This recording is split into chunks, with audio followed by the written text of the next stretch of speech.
What is the difference between president rule and national emergency? In this article, we will discuss various provisions of president rule and national emergency in Indian Constitution. So let's discuss the issue in detail. Why news?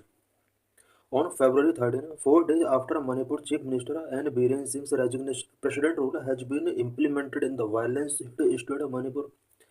फरवरी 13 को मणिपुर के अंदर president rule implemented किया जा चुका है। इससे पहले chief minister N Biren Singh ने वहाँ पर अपना रिजाइन गिवन किया था। A notification from the Ministry of Home Affairs stated that President Draupadi Murmu was satisfied that a situation has arisen in which the government of that state cannot be carried on in accordance with the provisions of the Constitution. Ministry of home affairs के द्वारा एक notification release किया है इससे related, जिसमें president Draupadi Murmu Manipur के constitutional machinery का failure हुआ है, इसको इससे रिलेटेड जो भी कंसर्न थे प्रेसिडेंट उसको लेकर सेटिस्फाई हुआ है। बिकॉज जब तक प्रेसिडेंट स्टेट की उस सिचुएशन से सेटिस्फाई नहीं होगा तब तक ये प्रेसिडेंट रूल इम्पोज नहीं किया जा सकता। प्रेसिडेंट का सेटिस्फैक्शन यहाँ पर बहुत ही इम्पोर्टेंट है, उसके बाद ही प्रेसिडेंट रूल इम्पोज किया जा सकता है। Why has it been impose? Manipur के अंदर प्रेसिडेंट रूल इम्पोज क्यों किया गया है? Violence between the Meitei and Kuki communities ongoing since May 2023 has claimed about 250 lives and displaced over 60,000 people. Because Manipur के अंदर मैती एंड कुकी कम्युनिटीज के बीच मई 2023 से कंटिन्यू यहाँ पर वायलेंस चल रहे थे और इस वायलेंस में अबाउट 250 से ज़्यादा लोगों की डेथ हो चुकी है एंड 60,000 के आसपास पीपल इसमें डिस्प्लेस्ड हुए हैं। Conflict originated from the Meitei demand for ST status, which the Kukis opposed, fearing loss of job opportunities and other affirmative actions mean for STs. Conflict इसलिए स्टार्ट हुआ बिकॉज मैथी community के people यहाँ पे S T status चाहते हैं, जबकि cookie community के लोग इसका ओपोज कर रहे हैं। कुकी कम्युनिटी के लोगों को लॉस ऑफ जॉब अपॉर्चुनिटीज का फियर है। A political crisis erupted in the state after Mr. Singh resigned on February 9, and the state BJP leadership struggled to reach a consensus on his successor. Political crisis यहाँ पर तब start होता है जब mister Singh ने फरवरी 9 को यहाँ पर रिजाइन किया है और मणिपुर के अंदर भी बीजेपी लीडरशिप गवर्नमेंट थी, बट यहाँ पर BJP state BJP leadership next CM के लिए कॉन्सेस नहीं कर पाई। इस वजह से लास्ट में प्रेसिडेंट रूल ही एक ऑप्शन यहाँ पर बचा था। व्हाट आर द कॉन्स्टिट्यूशन से? प्रेसिडेंट रूल से रिलेटेड कॉन्स्टिट्यूशन के अंदर क्या क्या प्रोविजन किए गए हैं? Taken from the German constitution, emergency provision taken from the German constitution. Emergency provisions German constitution से टेकन किए गए हैं। Outlined in part 18 of the Indian constitution का पार्ट 18 के अंदर इमरजेंसी से रिलेटेड प्रोविजन किए गए हैं। Protect India sovereignty unity and security. Part 18 के अंदर इमरजेंसी प्रोविजन का प्रोविजन किया गया है, इसके थ्रू इंडिया की सॉवरेनिटी यूनिटी एंड सिक्योरिटी को प्रोटेक्ट किया जा सकता है। They empower the central government to address extraordinary crises by temporarily assuming control to ensure stability and safeguarding the democratic framework. President role जब भी किसी स्टेट के अंदर इम्पोज किया जाता है, सेंट्रल गवर्नमेंट को एक्स्ट्रा ऑर्डिनरी क्राइस को एड्रेस करने की पावर मिल जाती है। इट मीन्स सेंट्रल गवर्नमेंट को यहाँ पर स्टेट की स्टेबिलिटी एंड डेमोक्रेटिक फ्रेमवर्क को सेफगार्ड करने के लिए स्टेट की ऑल पावर्स को अपने अंडर में लेना होता है। The constitution provides for 3 types of emergencies. Constitution के अंदर 3 टाइप्स की इमरजेंसीज का प्रोविजन है। Number 1 national emergency article 352, number 2 state article 356, number 3 financial emergency article 360। In Manipur, the president has proclaimed a state emergency, popularly known as president rule or constitutional machinery, by exercising powers under Article 356. Manipur के अंदर president ने constitution के article 356 का use किया और वहाँ पर state emergency यहाँ पर प्रोक्लेम किया। State emergency which is also known as president emergency और constitutional emergency. This fulfills the Union obligation under Article 355 to protect states against external aggression and internal disturbances. Article 355 के अंदर provision किया गया है कि सेंट्रल गवर्नमेंट या union की ये ड्यूटी होगी, ऑब्लिगेशन होगा कि वो स्टेट को एक्सटर्नल एग्रेशन या फिर इंटरनल डिस्टर्बेंस से अपने आप को प्रोटेक्ट करे। इट मीन्स इंटरनल डिस्टर्बेंस का जो सिचुएशन है किसी भी स्टेट के अंदर, इसमें सिर्फ प्रेसिडेंट रूल इम्पोज किया जा सकता है, नेशनल इमरजेंसी इंटरनल डिस्टर्बेंस के केस में नहीं की जा सकती। देन आर्टिकल 355 के अंदर यूनियन गवर्नमेंट के लिए यहाँ पर कुछ ऑब्लिगेशंस गिवन किए गए हैं। When a state's constitutional machinery failed due to non-performance or malperformance, Article 356 one empowered the president to issue a proclamation. किसी भी स्टेट के अंदर कॉन्स्टिट्यूशनल मशीनरी अगर नॉन परफॉर्मेंस या फिर मेल परफॉर्मेंस की वजह से फेल्योर होता है, आर्टिकल 356 वन के अकॉर्डिंग प्रेसिडेंट स्टेट के अंदर प्रेसिडेंट रूल इम्पोज कर सकता है। This effectively transfers all executive function of the state to the center and legislative functions to parliament while leaving the high court's power unaffected. किसी भी state के अंदर अगर प्रेसिडेंट रूल इम्पोज हो जाता है तो उस स्टेट की एग्जीक्यूटिव फंक्शंस स्टेट सेंटर के पास आ जाते हैं एंड लेजिस्लेटिव फंक्शंस जितने भी होंगे वो पार्लियामेंट के अंडर आ जाते हैं, बट हाई कोर्ट से रिलेटेड पावर अनअफेक्टेड रहती है। Additionally, Article 365 provides that if a state fails to comply with any union direction under constitutional provisions, the president may declare a constitutional emergency. Article 356 के अंदर provision किया गया है कि कोई स्टेट अगर सेंट्रल गवर्नमेंट या यूनियन गवर्नमेंट के डायरेक्शंस के साथ कंप्लाई नहीं करते हैं, उस केस में भी उस स्टेट के अंदर प्रेसिडेंट रूल इम्पोज किया जा सकता है। Proclamation must be laid before each House of Parliament. As per Clause 3 of Article 356, the proclamation must be laid before each House of Parliament and unless approved by simple majority in both houses, it is after 2 months. किसी भी state के अंदर जो भी president rule impose किया जाता है, इससे रिलेटेड प्रोक्लेमेशन पार्लियामेंट के बहुत हाउसेस के अंदर सिंपल मेजोरिटी से पास होना चाहिए। अगर वो पास नहीं होता है तो ये ओनली 2 मंथ तक रहेगा, अदरवाइज इसको स्टॉप कर दिया जाएगा। Effective for 6 months. Once approved, it remains effective for 6 months from the proclamation date, with further 6 month extension requiring additional parliamentary approval. President rule 6 month के लिए इफेक्टिव रहता है, उसके बाद इसको अगर इंक्रीज करना है तो नेक्स्ट टाइम पार्लियामेंट्री अप्रूवल के साथ इसके टाइम पीरियड को एक्सटेंड किया जा सकता है, बट मैक्सिमम 3 ईयर्स के लिए ही प्रेसिडेंट रूल इम्पोज किया जा सकता है। Renewable beyond 1 year is allowed only if 2 conditions are met. 1 year से ज़्यादा अगर प्रेसिडेंट रूल के टेन्योर को एक्सटेंड करना है तो उसके लिए 2 कंडीशंस यहाँ पर गिवन है। An emergency has been declared in the country or any part of the state. State या कंट्री के अंदर अगर इमरजेंसी डिक्लेयर्ड है, उस केस में किसी पर्टिकुलर स्टेट के अंदर प्रेसिडेंट रूल को 1 ईयर से ज़्यादा के लिए एक्सटेंड किया जा सकता है। Number 2, if the election commission certifies that president rule is necessary due to difficulties in conducting state elections. Election commission अगर सर्टिफाई करता है कि किसी पर्टिकुलर स्टेट के अंदर जहां पर पहले से ही प्रेसिडेंट रूल इम्पोज है, उस स्टेट के अंदर इलेक्शंस कंडक्ट कराना अभी डिफिकल्ट है, उस केस में भी प्रेसिडेंट रूल को next 1 year, it means 1 year के बाद इसको एक्सटेंड किया जा सकता है।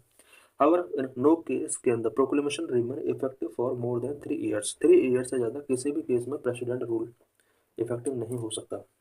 How is a constitutional emergency different from a national emergency? Constitutional emergency, national emergency से किस तरह से डिफरेंस है? Article 352 govern the proclamation of a national emergency which has been invoked thrice during the 1962 Indo-China War, 1971 armed conflict with Pakistan, and 1975 on grounds of internal disturbances. Constitution का article 352 के according India के अंदर national emergency का जो भी proclamation होता है वो प्रेसिडेंट के द्वारा ही होता है। अभी तक इंडिया के अंदर 3 टाइम्स नेशनल इमरजेंसी इम्पोज किया जा चुका है। वहीं प्रेसिडेंट रूल या स्टेट इमरजेंसी 135 टाइम इम्पोज किया चुका है इंडिया के 35 यूटी और स्टेट के अंदर। पहली बार national emergency 1962 India China war के ड्यूरिंग डिक्लेयर किया गया था। सेकेंड टाइम 1971 में पाकिस्तान के साथ आर्म्ड कॉन्फ्लिक्ट जो हुए थे, उस टाइम पर भी इंडिया के अंदर नेशनल इमरजेंसी इम्पोज करना पड़ा था। थर्ड टाइम इंटरनल डिस्टर्बेंस की वजह से 1975 में नेशनल इमरजेंसी डिक्लेयर किया गया था। In 1975, then Prime Minister Indira Gandhi declared the emergency after the Allahabad High Court in the state of Uttar Pradesh versus Raj Nivas found her guilty of electoral malpractices and debarred her from holding any elected post. Indira Gandhi के tenure के during 1975 में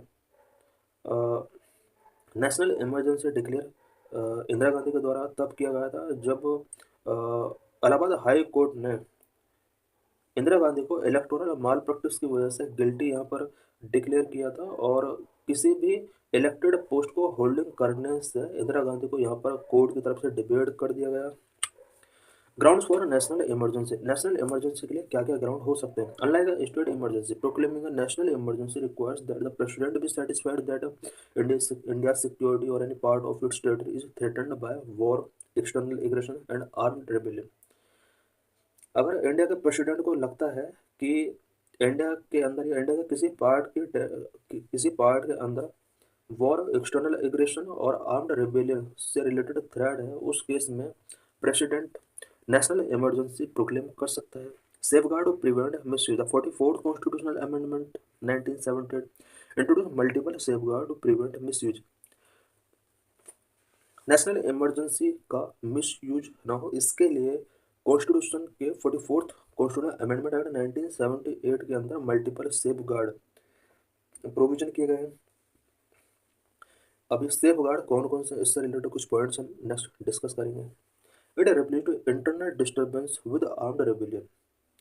internal disturbance 1978 से पहले internal disturbance अगर India के अंदर होता है तो यहाँ पर इमरजेंसी डिक्लेयर किया जा सकता था, बट अब इंटरनल डिस्टर्बेंस को यहाँ पर आर्म्ड रेबेलियन के साथ रिप्लेस कर दिया गया 1978 में। Mandated return recommendation from the cabinet rather than just the prime minister. पहले यानी 1978 44th कॉन्स्टिट्यूशनल अमेंडमेंट से पहले ओनली प्राइम मिनिस्टर के थ्रू अगर प्रेसिडेंट को एडवाइस दिया जाता था नेशनल इमरजेंसी इम्पोज करने के लिए, प्राइम मिनिस्टर की एडवाइस ही सफिशिएंट थी। बट अब इसको चेंज कर दिया गया, इसमें कैबिनेट के द्वारा रिटर्न रिकमेंडेशन प्रेसिडेंट को करना होगा, उसके बाद ही नेशनल इमरजेंसी इम्पोज की जा सकती है। जिस तरह से इंदिरा गांधी ने ओनली अपने ही रिकमेंडेशन जो प्रेसिडेंट के लिए दिया गया था और नेशनल इमरजेंसी इम्पोज कर दी थी, अब ऐसा नहीं होगा, फुल कैबिनेट को यहाँ पर रिटर्न रिकमेंडेशन गिवन करना होगा प्रेसिडेंट के लिए, उसके बाद ही नेशनल इमरजेंसी डिक्लेयर की जा सकती है। इट मीन्स करंट में ओनली प्राइम मिनिस्टर इंडिया के अगर प्रेसिडेंट को रिकमेंड करें कि नेशनल इमरजेंसी डिक्लेयर कर दीजिए, ऐसा नहीं होगा, ऑल जितने भी कैबिनेट मेंबर हैं उनका रिटर्न रिकमेंडेशन गिवन करना होगा। It shortened the parliamentary approval window from 2 months to 1 month। 1978 से पहले पार्लियामेंट्री अप्रूवल नेशनल इमरजेंसी के लिए जो टाइम पीरियड था वो 2 month था, अब इसको रिड्यूस करके 1 month कर दिया गया। इट मीन्स इंडिया के अंदर अगर आज की डेट में नेशनल इमरजेंसी डिक्लेयर होती है तो पार्लियामेंट को 1 month के अंदर इससे रिलेटेड अप्रूवल पास करना होगा। पहले ये टाइम पीरियड 2 month था। It also clarified that Article 20 and 21 cannot be suspended and that the President must revoke the proclamation if the Lok Sabha pass a resolution disapproving it। Next changes जो 1978 में किया गया वो ये किया गया है कि नेशनल इमरजेंसी के केस में आर्टिकल 20 एंड 21 सस्पेंड नहीं हो सकते। इससे पहले आर्टिकल 20 एंड 21 भी सस्पेंड हो सकता था। एंड नेक्स्ट इसके अंदर न्यू प्रोविजन जो किया गया वो न्यू प्रोविजन ये था कि प्रेसिडेंट को अगर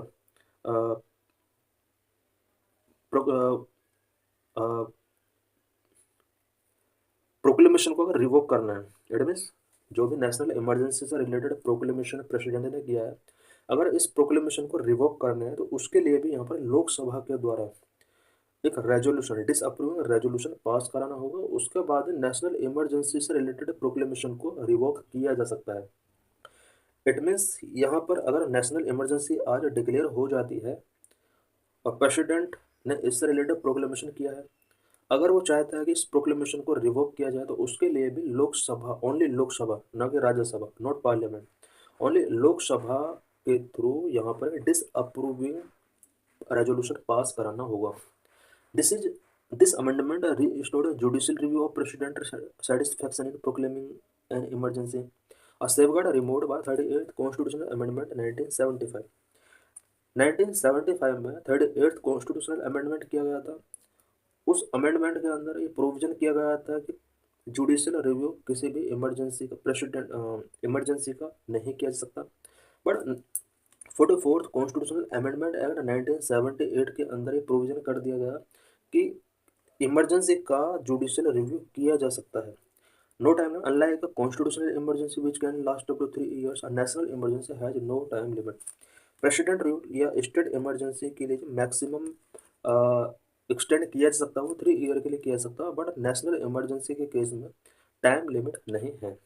needs a special majority. Additionally, while the president rule requires a simple majority for parliamentary approval, national emergency needs a special majority. किसी स्टेट के अंदर एडमिन जैसे मणिपुर के अंदर प्रेसिडेंट रूल इम्पोज किया गया है, इस इससे रिलेटेड प्रोक्लेमेशन को पार्लियामेंट के थ्रू सिंपल मेजोरिटी से पास होना होगा। वहीं नेशनल इमरजेंसी के केस में no simple majority, special majority से उस प्रोक्लेमेशन को पास कराना होगा। In a national emergency the state executive and legislature continue to function, whereas under president rule the state executive is dismissed and the legislature is suspended or dissolved. National emergency जब भी impose की जाती है, state executive and legislature continue function करते रहते हैं। It means इस पर कोई इफेक्ट नहीं पड़ता है। बट प्रेसिडेंट रूल के केस में स्टेट एग्जीक्यूटिव डिसमिस कर दी जाती है एंड लेजिस्लेचर या तो सस्पेंड की जाएगी या डिजोल्व की जाएगी। इट मीन्स यहाँ पर दो केस है। प्रेसिडेंट रूल अगर मणिपुर के अंदर इम्पोज हो चुका है तो वहाँ पर लेजिस्लेचर जो है वहाँ की उसको या तो सस्पेंड कर दिया गया है या डिजोल्व। अभी फिलहाल ये सस्पेंडेड है क्योंकि पार्लियामेंट से इससे रिलेटेड अप्रूवल पास नहीं हुआ है। पार्लियामेंट से जैसे ही अप्रूवल पास हो जाएगा वो डिजोल्व हो जाएगी।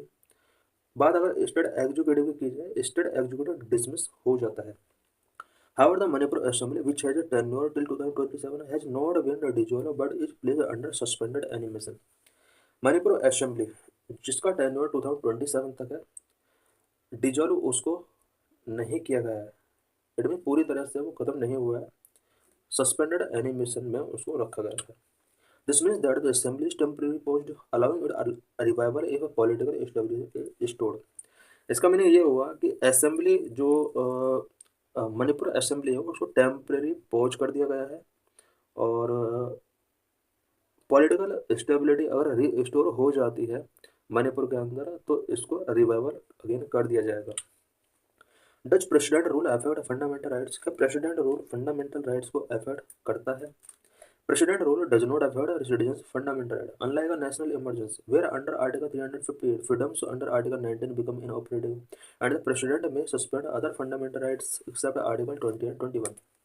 प्रेसिडेंट रूल के केस में सिटीजन्स का फंडामेंटल राइट्स अफेक्ट नहीं होते हैं, जबकि नेशनल इमरजेंसी के केस में आर्टिकल 9 से रिलेटेड जो 19 से रिलेटेड जो भी फंडामेंटल राइट मिले हुए हैं वो इनऑपरेटिव हो जाते हैं और प्रेसिडेंट चाहे तो अदर फंडामेंटल राइट को सस्पेंड कर सकता है।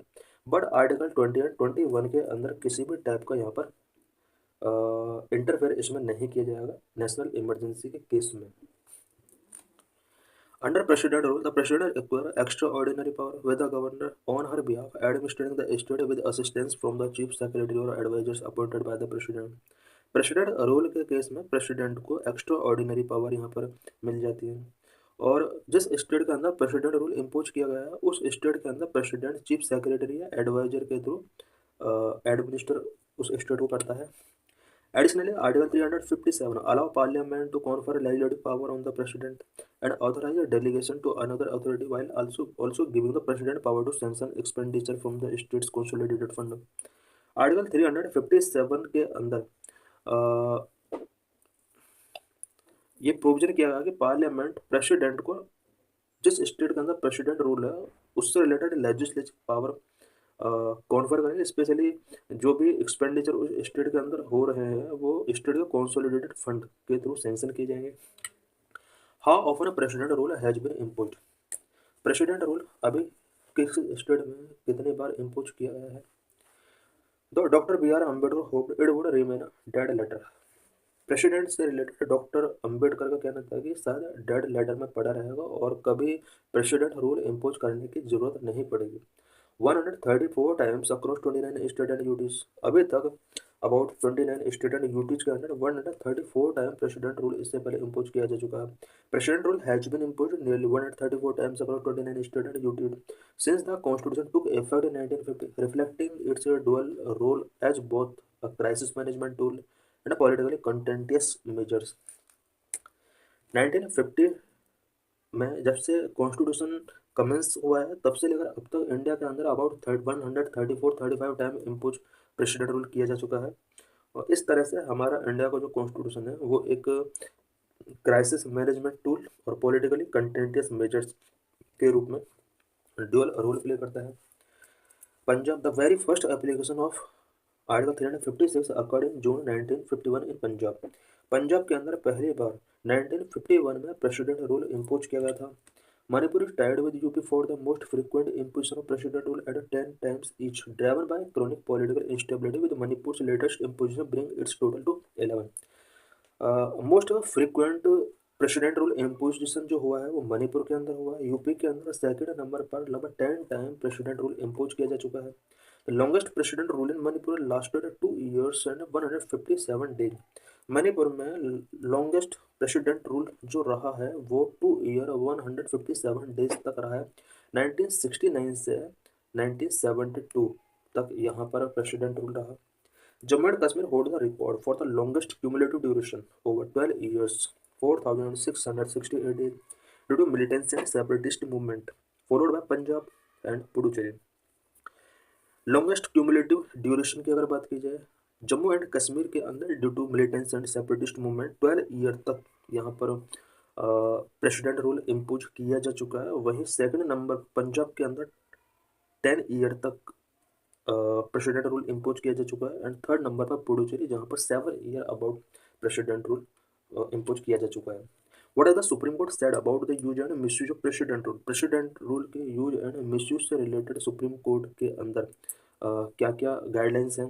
इन the landmark SR Bommai versus union of India judgment supreme court held that the president power under article 356 is conditional not absolute and that any proclamation is subject to judicial review. 1994 में SR Bommai versus union of India judgment के during supreme court ने कहा कि article 356 के अंदर president की जो power है वो कंडीशनल है, वो एब्सोल्यूट नहीं है। एंड प्रेसिडेंट का इससे रिलेटेड जो भी प्रोक्लेमेशन होगा वो सब्जेक्ट टू जुडिशियल रिव्यू होगा। Both the supreme court and high court can strike down if found mala fide और बेस्ड ऑन इररिलेवेंट और एक्सट्रीमिस्ट ग्राउंड। प्रेसिडेंट रूल का ग्राउंड अगर इररिलेवेंट है, एक्सट्रीम ग्राउंड है और इससे रिलेटेड अगर मालाफाइड फाउंड किए जाते हैं, हाई कोर्ट और सुप्रीम कोर्ट दोनों को पावर है कि वो इस प्रेसिडेंट रूल को स्ट्राइक डाउन कर सकते हैं। एडमिन मणिपुर के अंदर अगर कोर्ट को लगता है कि ये जो प्रेसिडेंट रूल इम्पोज किया गया है वो इररिलेवेंट है, एक्सटर्नल ग्राउंड है, इसके लिए मणिपुर हाई कोर्ट भी इसको स्ट्राइक डाउन कर सकती है एंड सुप्रीम कोर्ट भी इसको स्ट्राइक डाउन कर सकती है। The top court further clarified that the president cannot dissolve the assembly without parliament's approval and that the center must first issue a warning notice to the erring state seeking an explanation. 1994 में court ने ये clarify किया कि president जिस state के अंदर president rule impose किया गया है उस स्टेट की असेंबली को डिजोल्व तब तक नहीं कर सकता जब तक कि पार्लियामेंट का अप्रूवल मिल ना जाए। मणिपुर के अंदर मणिपुर असेंबली को डिजोल्व नहीं किया सकता, ओनली सस्पेंड किया गया है। पार्लियामेंट से अगर अप्रूवल मिल जाता है तो उस केस पर उसको डिजोल्व कर दिया जाएगा। और इससे रिलेटेड सेंट्रल गवर्नमेंट को मणिपुर स्टेट के अंदर एक वार्निंग नोटिस इशू करना पड़ेगा। Once proclaimed the state government has to go as two government in one sphere is impermissible. Parliament के द्वारा अगर प्रेसिडेंट रूल प्रोक्लेमेशन से रिलेटेड अगर पास कर दिया जाता है, कोई भी बिल पास कर दिया जाता है, स्टेट गवर्नमेंट अब नहीं रहेगी बिकॉज टू गवर्नमेंट एक ही स्टेट के अंदर रन नहीं कर सकते। Moreover, the Supreme Court clarified that president rule must be invoked only for breakdown of the constitutional machinery, distinct from ordinary law and order failures and never for political gain. Supreme court ने 1994 में clarify किया कि president rule only constitutional machinery के breakdown के या constitutional machinery failure के case में impose किया सकता है ऑर्डिनरी लॉ या ऑर्डर फेल्योर अगर होता है, उस केस में प्रेसिडेंट रूल इम्पोज नहीं किया सकता, और पॉलिटिकल गेन के लिए प्रेसिडेंट रूल कभी